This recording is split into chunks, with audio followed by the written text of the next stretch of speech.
الحمدللہ رب العالمین الصلاۃ والسلام علی سید الانبیاء والمرسلین اما بعد فاعوذ باللہ من الشیطان الرجیم بسم اللہ الرحمن الرحیم الصلاۃ والسلام علیک یا رسول اللہ وعلی آلک وصحابک یا حبیب اللہ الصلاۃ والسلام علیک یا نبی اللہ وعلی آلک وصحابک یا خاتم النبیین۔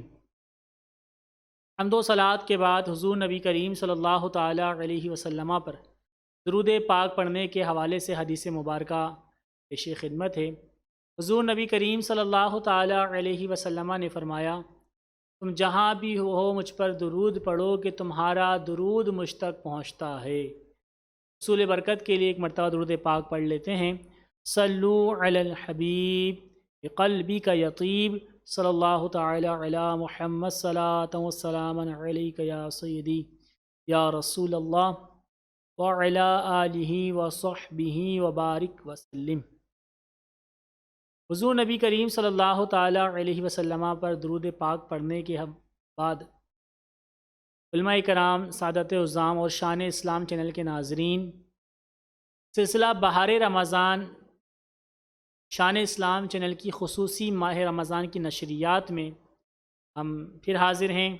آپ تمام ناظرین کو خوش آمدید کہتے ہیں، اور یہ سلسلہ الحمدللہ بڑے ہی عروج پر چل رہا ہے، اور اب اعتکاف کا سلسلہ بھی شروع ہو گیا ہے، اور اعتکاف کے علاوہ بھی مزید عبادتوں کا ذوق نیک و کاروں میں بڑھ جاتا ہے، کیونکہ ماہ رمضان کی اختتام کے ہی مراحل ہوتے ہیں۔ انشاءاللہ تعالی عزیز آج کچھ اسی حوالے سے باتیں کریں گے۔ ہم نے پچھلی ویڈیو میں آپ کو بتایا کہ اعتکاف کا مقصد کیا ہوتا ہے۔ آج اسی مقصد اعتکاف کو لے کر ہم بات کریں گے، جی ہاں، شب قدر کے حوالے سے۔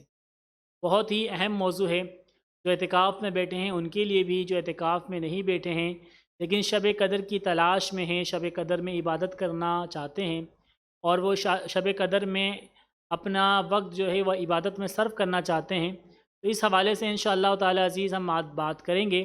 پہلے چلتے ہیں اپنے نعت خواں کی طرف اور ان سے نعت سنتے ہیں، اپنے سلسلے میں نعت شامل کرتے ہیں، پھر انشاءاللہ تعالی عزیز آگے ہم کلام فرمائیں گے۔ آئیے نعت خواں کی طرف چلتے ہیں۔ بے خود کیے دیتے ہیں انداز جابانا، بے خود کیے دیتے ہیں، بے خود کیے دیتے ہیں انداز جابانا، عادل میں تجھے رکھ لوں اے جلوائے جانانا، عادل میں تجھے رکھ لوں اے جلوائے جانانا، بے خود کیے دیتے ہیں۔ اتنا تو کرم کرنا اے چشم کریمانہ، اتنا تو کرم کرنا اے چشم کریمانہ،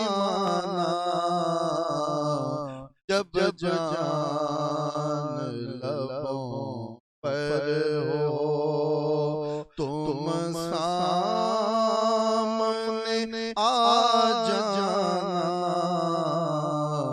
جب جان لبوں پر ہو تم سامنے آ جانا، بے خود کیے دیتے ہیں چاہتا ہے تحفے میں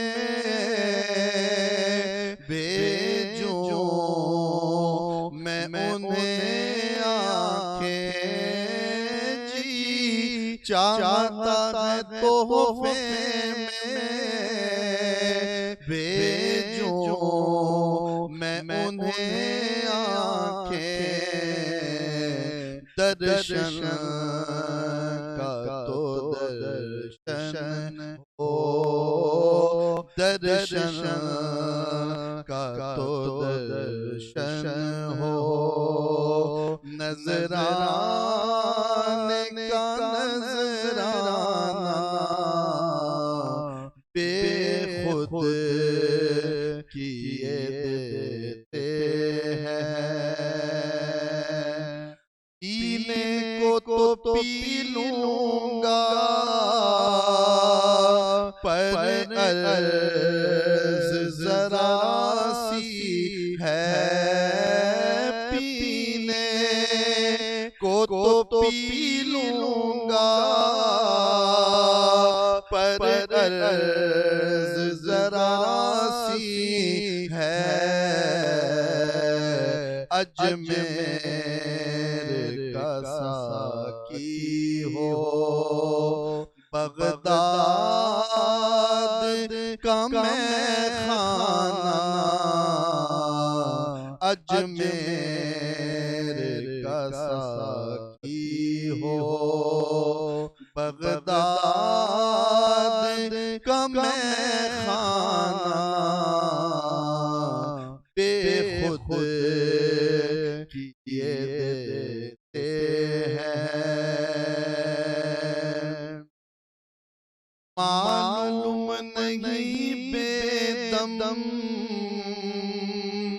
میں کون ہوں اور کیا ہوں، معلوم نہیں بے دم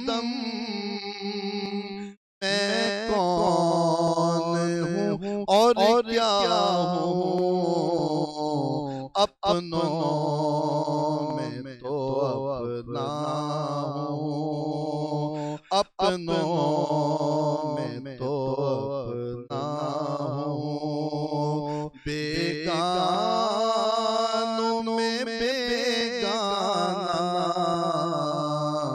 اپنوں میں تو اپنا ہوں، بیگانوں میں بیگانہ، بے خود کیے دیتے ہیں، انداز نجابانہ، عادل میں تجھے رکھ لوں، اے جلوہ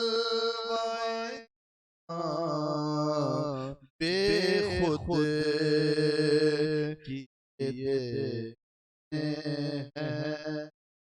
ماشاء اللہ سبحان اللہ، بہت ہی اچھی آواز میں نعت شریف سنا رہے تھے، اللہ تعالیٰ ان کی آواز میں برکت عطا فرمائیں۔ چلتے ہیں اپنے سلسلے کو آگے بڑھاتے ہیں، اور آج ہم بات کریں گے شب قدر کے حوالے سے۔ شب قدر بڑی ہی فضیلتوں اور برکتوں والی رات ہے، یوں تو پورا ماہ رمضان برکتوں والا اور یوں فضیلتوں والا، اور اس کے ہر ساعت میں رحمتیں، برکتیں اور یوں کہہ لیں کہ مغفرت سمیٹے ہوئے ہیں، لیکن بالخصوص شب قدر جو ہے وہ زیادہ فضیلت کی حامل ہے۔ اس کی وجہ قرآن کریم کی وہ صورت ہے جس کا نام ہی سورہ قدر ہے، انا انزلناہ فی لیلۃ القدر۔ اس سورہ کے اندر اللہ تعالیٰ نے جو ہے شب قدر کو بیان کیا ہے، قدر والی رات کو بیان کیا ہے، انا انزلناہ فی لیلۃ القدر وما ادراک ما لیلۃ القدر لیلۃ القدر خیر من الف شہر تنزل الملائکۃ والروح فیہا بإذن ربهم من کل امر سلام یا حتی مطلع الفجر۔ اس صورت کے اندر اللہ تبارک تعالیٰ نے شب قدر کا بیان فرمایا ہے، اور اس شب قدر کی خصوصیت کیا ہے کہ 1000 مہینوں سے بہتر ہے۔ جی ہاں، شب قدر 1000 مہینوں سے بہتر ہے۔ اس صورت کا شان نزول کیا ہے؟ اس صورت کو نازل کرنے کا اللہ تعالیٰ نے کیا مقصد، کیا اس کی پیچھے وجہ تھی، وجہ تسمیہ کیا تھی، وہ انشاءاللہ میں آپ کے سامنے بیان کرتا ہوں۔ حضرت عبداللہ ابن عباس رضی اللہ تعالیٰ عنہ سے روایت ہے کہ ایک دفعہ حضور نبی کریم صلی اللہ تعالیٰ علیہ وسلم کی بارگاہ میں حضرت جبرائیل علیہ السلام حاضر ہوئے، اور پچھلی امتوں میں ایک اللہ کے نیک بندے حضرت شمعون غازی رحمۃ اللہ تعالیٰ علیہ، اللہ کے نیک بندوں میں سے، ولیوں میں سے ہیں، بنی اسرائیل کے، تو ان کا واقعہ حضور صلی اللہ تعالیٰ علیہ وسلم کی بارگاہ میں سنایا کہ یہ دن کو روزہ رکھتے اور رات کو جو ہے وہ عبادت کرتے، اور دن میں روزہ رکھ کر جہاد کرتے، کافروں کے ساتھ جہاد کرتے۔ یہ بڑے طاقتور مضبوط قسم کی ہستی تھی، اللہ کے نیک بندے بھی تھے۔ یہ ان کا معمول تھا کہ رات عبادت میں، دن روزے اور جہاد میں صرف ہوتا۔ کافروں نے ان کو شکست دینے کی بڑی کوشش کری، ہر چند کوشش کری، لیکن ہر طرح کی کوشش ناکام ہو جاتی۔ پھر کافروں نے ایک چال چلی، ایک سازش چلی کہ انہوں نے ان کی بیوی کو کہا کہ اگر تم ہمارا ساتھ دو اور کسی طریقے سے اگر اپنے شوہر شمعون پر ہمیں غالب کر دو تو ہم تمہیں جو ہے مالا مال کر دیں گے۔ وہ بیچاری یوں کہہ لیں کہ ان کے ورغلانے میں آ گئی، اور ان کے فریب میں آ کر اس نے ان کی بات مان لی اور کہا کہ ٹھیک ہے، میں کچھ ایسا موقع فراہم کرتی ہوں جس سے تم جو ہے شمعون پر غلبہ پالو۔ رات کو جب حضرت شمعون رحمۃ اللہ تعالیٰ علیہ عبادات سے فارغ ہو کر جب بستر پر آرام کے لیے تشریف فرما ہوئے، تو شمعون کی بیوی نے موقع پا کر، موقع غنیمت جان کر موٹی موٹی رسیوں سے جو ہے وہ حضرت شمعون کو جکڑ دیا۔ اتنے میں آپ کی آنکھ کھل گئی، حضرت شمعون کی آنکھ کھل گئی، اور کہا کہ یہ کیا معاملہ ہے؟ تو ان کی بیوی نے کہا کہ میں آپ کو آزمانا چاہ رہی تھی کہ آپ کی کتنی طاقت ہے، اور آپ کتنے طاقتور اور مضبوط آدمی کی رسیاں توڑ پاتے ہیں یا نہیں پاتے، اس لیے میں نے آپ کو رسیوں میں جکڑ دیا، جبکہ اس کا ارادہ، اس کی غرض کچھ اور تھی۔ حضرت شمعون نے تھوڑی سی حرکت کری اور وہ موٹی موٹی رسیاں جو ہے وہ چند ساعتوں میں، چند سیکنڈوں میں ٹوٹ گئی، چند لمحوں میں جو ہے وہ بکھر گئی رسیاں۔ پھر اسی طرح دوسری بار کوشش کری، آپ کو پتہ لگ گیا کہ آپ کو باندھا گیا ہے، تو اس نے پھر یہی جواب دیا کہ بھائی میں نے آپ کی طاقت کو آزمانے کے لیے آپ کو باندھا ہے۔ تو اس دن شمعون رحمۃ اللہ تعالیٰ علیہ نے کہا کہ میں اللہ کے نیک بندوں میں سے ایک بندہ ہوں، مجھ پہ اللہ کی بڑی کرم نوازی ہے، اور مجھے دنیا کی کوئی طاقت جو ہے وہ پسپا نہیں کر سکتی، مجھے کوئی بھی چیز باندھ نہیں سکتی سوائے کہ یہ کہ میرے اپنے بال، اگر ان بالوں کی رسی بنا دی جائے اور مجھے اس سے باندھا جائے تو پھر میں ان بالوں کی رسی کو نہیں توڑ سکتا۔ بس یہ وجہ پتہ لگنی تھی۔ حضرت شمعون رحمۃ اللہ تعالیٰ علیہ کی زوجہ نے، ان کی بیوی نے جو ہے وہ موقع پا کر آپ کے بالوں کی رسی بنائی، اور پھر اس رسی سے آپ کو باندھ کر کافروں کے حوالے کر دیا۔ آپ کافروں کے نرغے میں چلے گئے، اور کافروں نے آپ کو ایک ستون سے باندھ دیا، اور آپ کے کان، ناک اور آپ کے ہاتھ، اعضاء وغیرہ کاٹ دیے۔ تو حضرت شمعون رحمۃ اللہ تعالیٰ علیہ کو اللہ کی طرف سے پیغام موصول ہوا کہ شمعون تو کیا چاہتا ہے؟ تو حضرت شمعون نے اللہ کی بارگاہ میں عرض کی کہ باری تعالیٰ، اگر تو مجھے اتنی قوت دے کہ میں اس ستون کو ہلا دوں، تاکہ یہ ستون ہلے اور یہ چھت جو ہے ان کافروں پہ گر جائے، تو مجھے اتنی طاقت عطا فرما دے۔ اللہ تعالیٰ نے آپ کی دعا، آپ کی التجا سنی، اور آپ کو اللہ تعالیٰ نے اتنی طاقت عطا فرمائی کہ وہ ستون کو آپ ہلانے میں کامیاب ہو گئے، اور وہ ستون جو ہے وہ ان کافروں کے اوپر آ گرا، اور چھت بھی ان کے اوپر آ گری۔ اس طریقے سے وہ کفار سارے ہلاک ہو گئے، اور آپ کی جو بیوی تھی، جو نافرمان تھی، آپ سے غداری کرنے والی تھی، وہ بھی اس چھت کے ملبے تلے دب کے مر گئی، ہلاک ہو گئی۔ تو یہ حضرت شمعون کا واقعہ، جو کہ بنی اسرائیل کے اللہ کے نیک بندوں میں سے تھے، یہ جب واقعہ صحابہ کرام نے سنا تو ان کو جو ہے بڑا تعجب ہوا کہ ایک ایسا شخص جو دن کو روزے رکھتا اور رات میں عبادات میں صرف کرتا، اور دن کو روزہ رکھ کر اللہ کے لیے جہاد کرتا، کافروں سے لڑتا، نہ ہماری جسمانی سکت اتنی ہے، نہ ہماری لمبی عمریں اتنی ہیں، اور کئی مہینوں تک کہ ان کا یہ سلسلہ چلتا رہا، ہم تو چھوٹی چھوٹی عمریں پانے والے لوگ ہیں، تو ہم کس طریقے سے جو ہے اتنی عبادت کریں گے، اور نہ ہمارے جسم میں اتنی طاقت ہے کہ ہم اتنی جو ہے قوت برداشت رکھتے ہیں کہ اتنی مشقت کر لیں اپنے جسم کو، اتنے جو ہے وہ آزمائش میں ڈال سکیں۔ تو اللہ تبارک تعالیٰ نے صحابہ کرام کی جب یہ خواہش دیکھی کہ نیکیوں میں یہ حرص کر رہے ہیں، نیکیاں حاصل کرنا چاہتے ہیں، تو اللہ تبارک تعالیٰ نے قرآن کریم کے اندر سورۃ القدر جو ہے وہ نازل فرمائی، انا انزلناہ فی لیلۃ القدر وما ادراک ما لیلۃ القدر۔ اچھا، اس کی ایک تفسیر اور بھی ملتی ہے، اس سورت کی تفسیر کبیر کے اندر ہے کہ حضرت سیدنا مالک بن انس رضی اللہ تعالیٰ عنہ بیان کرتے ہیں کہ نبی کریم صلی اللہ تعالیٰ علیہ وسلم کو ساری مخلوق کی عمریں دکھائی گئی، یعنی جتنی بھی مخلوقات ہیں ان کی عمریں دکھائی گئیں، تو آپ صلی اللہ تعالیٰ علیہ وسلم نے اپنی امت کی عمر سب سے چھوٹی، سب سے کم پائی، تو غمگین ہو گئے کہ میری امتیوں میں کم عمری کی وجہ سے پہلے کی امتوں کے جتنے نیک اعمال نہیں کر سکے گی، اور ان کے جو ہے درجات کم ہو جائیں گے اور پچھلی امتوں کے درجات بلند ہو جائیں گے۔ تو اللہ تبارک تعالیٰ نے نبی کریم صلی اللہ تعالیٰ علیہ وسلم کے اس مبارک سوچ پر آپ کی امت کو شب قدر کی رات عطا فرمائی، جو دیگر امتوں کے 1000 مہینوں سے بہتر ہے۔ یعنی ہماری امت میں کچھ ایک رات میں اگر کوئی اس کو عبادت میں گزارے گا تو یہ 1000 مہینوں کی عبادت کے برابر ہے۔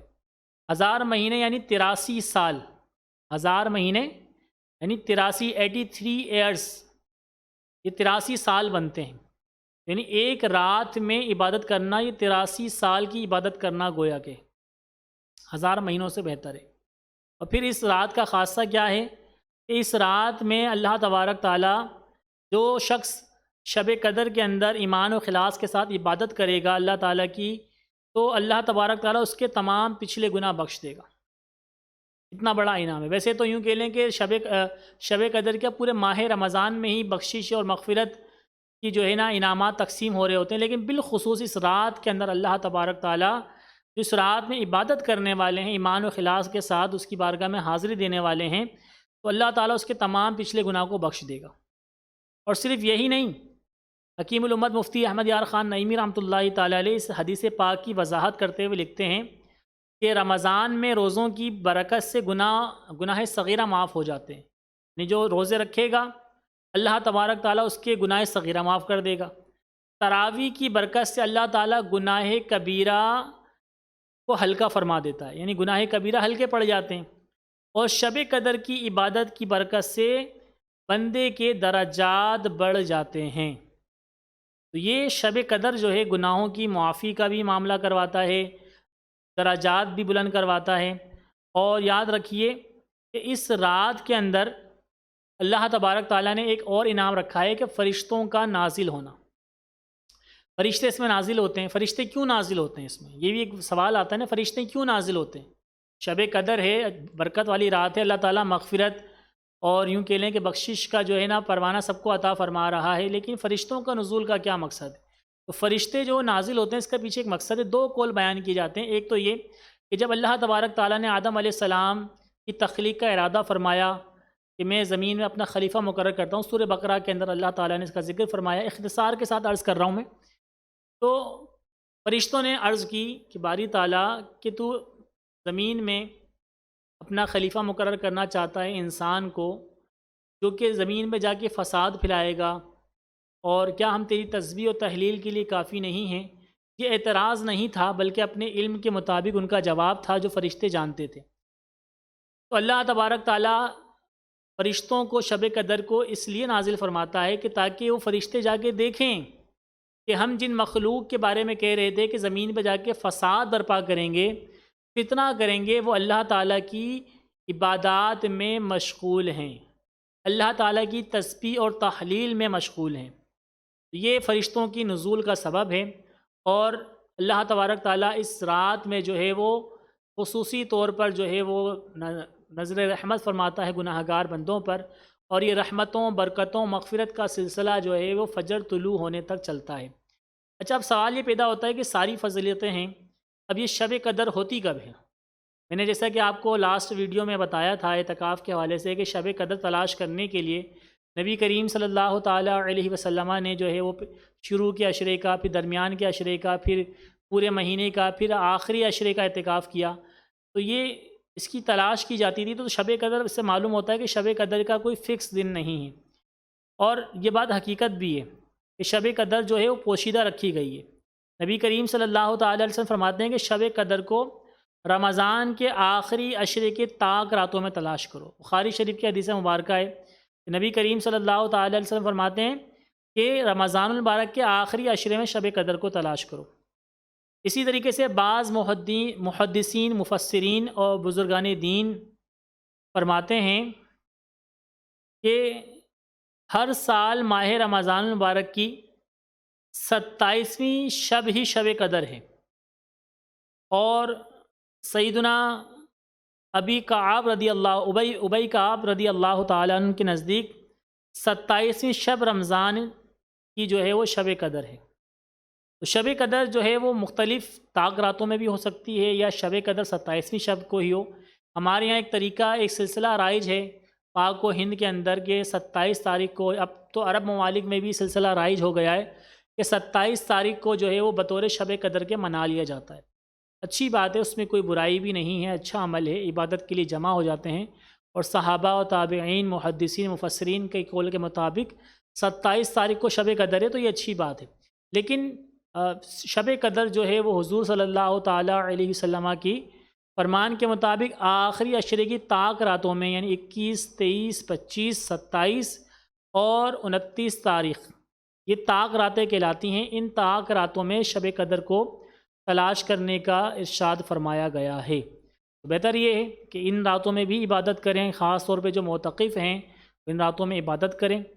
اور جو معتکف نہیں ہیں لیکن شب قدر کو پانا چاہتے ہیں، عبادت کرنا چاہتے ہیں، تو وہ ان راتوں میں بھی کچھ نہ کچھ عبادت کا اہتمام کر لیا کریں. تو انشاءاللہ تعالی عزیز تو شب قدر کی برکت پالیں گے وہ. اور ناظرین کرام، ایک بات اور عرض کرتا چلوں میں کہ شب قدر کے حوالے سے جو ہمارے یہاں مساجد میں پروگرام ہوتے ہیں، تلاوت قرآن کریم، نعت، حمد و بیان سے یہ سلسلہ ہوتا ہے، یہ بھی اچھی بات ہے. اور بالخصوص دیکھیں کہ یہاں پر ایک ساتھ مل کر جمع ہو کر ذکر کرنا ہے، اللہ کی یاد منانا ہے، اللہ کی یاد کرنا ہے، تو اس میں کوئی قباحت نہیں ہے. اچھا، پھر اس میں بعض مساجد میں لائٹنگ وغیرہ بھی کی جاتی ہے، یہ بھی بڑا اچھا عمل ہے، اس میں کوئی مذائقہ نہیں ہے، بلکہ ہو سکے تو یہ کرنا چاہیے. کیونکہ حضور صلی اللہ تعالیٰ علیہ وسلم کی حدیث مبارکہ ہے، ذخیرۃ العابدین کے اندر حضور نبی کریم صلی اللہ علیہ وسلم کی حدیث مبارکہ موجود ہے. حضرت ابو ہریرہ رضی اللہ تعالیٰ عنہ سے روایت ہے کہ نبی کریم صلی اللہ تعالیٰ علیہ وسلم نے ارشاد فرمایا کہ جس شخص نے رمضان المبارک میں اللہ تعالیٰ کی مسجدوں میں سے کسی مسجد میں چراغ روشن کیا تو اس کی قبر میں اس کے لیے نور ہوگا، اور اس کے لیے اس مسجد میں نماز پڑھنے والوں کا ثواب لکھا جائے گا، اور فرشتے اس کے لیے استغفار کرتے رہیں گے جب تک کہ وہ چراغ مسجد میں رہے گا. عرش کو اٹھانے والے فرشتے اس کے لیے مغفرت طلب کرتے رہیں گے. تو ایک چراغ جلانے کی، ایک مسجد میں چراغ روشن کرنے کی اتنی فضیلت ہے. تو خیر اب تو چراغ کا زمانہ نہیں ہے، اب تو لائٹنگ ہے، بجلی ہے، الیکٹریسٹی ہے، تو اس میں آپ بلب لگا دیتے ہیں، مسجد میں فانوس لگا دیتے ہیں، جھالریں لگا دیتے ہیں، کمکمے لگا دیتے ہیں، تاکہ مسجد کی تزئین و آرائش میں اضافہ ہو جائے، خوبصورتی میں اس میں اضافہ ہو جائے. تو ایک اچھی بات ہے، اس میں کوئی مذائقہ نہیں، اور یہ شرعاً جو ہے جائز ہے. اچھا، بعض لوگ کہتے ہیں کہ بھئی یہ بدعت ہے، حضور کے زمانے میں نہیں تھا، لیکن حدیث میں تو فرمایا گیا ہے نا. اب اس زمانے میں الیکٹریسٹی تھی ہی نہیں، لیکن حضور صلی اللہ تعالی وسلم کی حدیث موجود تو ہے کہ جس شخص نے رمضان المبارک میں اللہ تعالیٰ کی مسجدوں میں سے کسی ایک مسجد میں چراغ روشن کیا، روشنی کا انتظام کیا، تو اس کی قبر میں اس کے لیے نور ہوگا. تو پھر یہ شب قدر پہ لائٹنگ وغیرہ کرنا، یہ بھی تو روشنی کرنا ہی ہے نا، اور مسجد کی تزئین اور آرائش ہے.